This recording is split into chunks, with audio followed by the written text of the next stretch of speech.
কেন মহাদেবের কণ্ঠ নীল? নমস্কার বন্ধুরা।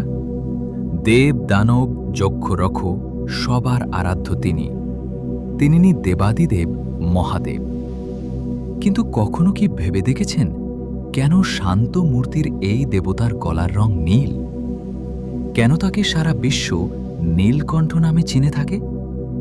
আজকের ভিডিওতে আমরা জানব সমুদ্র মন্থনের সেই রোমাঞ্চকর কাহিনী যা আজও আমাদের ত্যাগের মহিমা শেখায়। পৌরাণিক কাহিনী অনুসারে একবার দুর্বাসা মুনির অভিশাপে স্বর্গলোকসী বিদায় নেন এবং দেবতারা শক্তিহীন হয়ে পড়েন। স্বর্গ পুনরুদ্ধারের জন্য দেবতা ও অসুররা মিলে সমুদ্র মন্থনের সিদ্ধান্ত নিলেন। একদিকে মন্দর পর্বত আর একদিকে বাসুকী নাগ।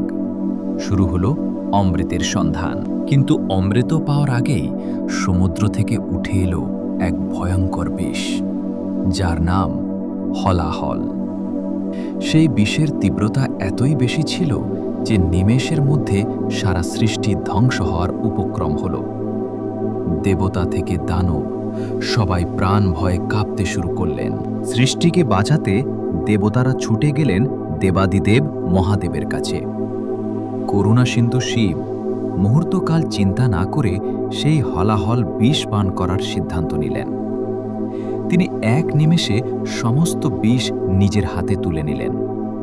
কিন্তু দেবী পার্বতী জানতেন এই বিষ যদি শিবের উদরে পৌঁছায় তবে মহাপ্রলয় ঘটে যাবে। তাই দেবী পার্বতী দ্রুত মহাদেবের কণ্ঠ টিপে ধরেন। বিষ আর নিচে নামতে পারল না, আটকে গেল তার কণ্ঠেই। বিষের প্রচণ্ড জ্বালায় মহাদেবের পবিত্র কণ্ঠ নীল হয়ে গেল। আর সেই দিন থেকেই মহাদেব পরিচিত হলেন নীলকণ্ঠ নামে।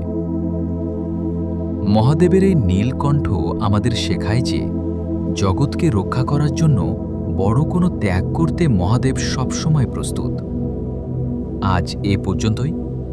মহাদেবের এই কাহিনী আপনাদের কেমন লাগলো কমেন্টে অবশ্যই জানান। আর ভক্তি ভরে লিখুন হর হর মহাদেব। ভিডিওটি ভালো লাগলে লাইক করুন এবং মহাদেবের আরও অজানা কাহিনী জানতে আমাদের চ্যানেলটি সাবস্ক্রাইব করে রাখুন। ধন্যবাদ।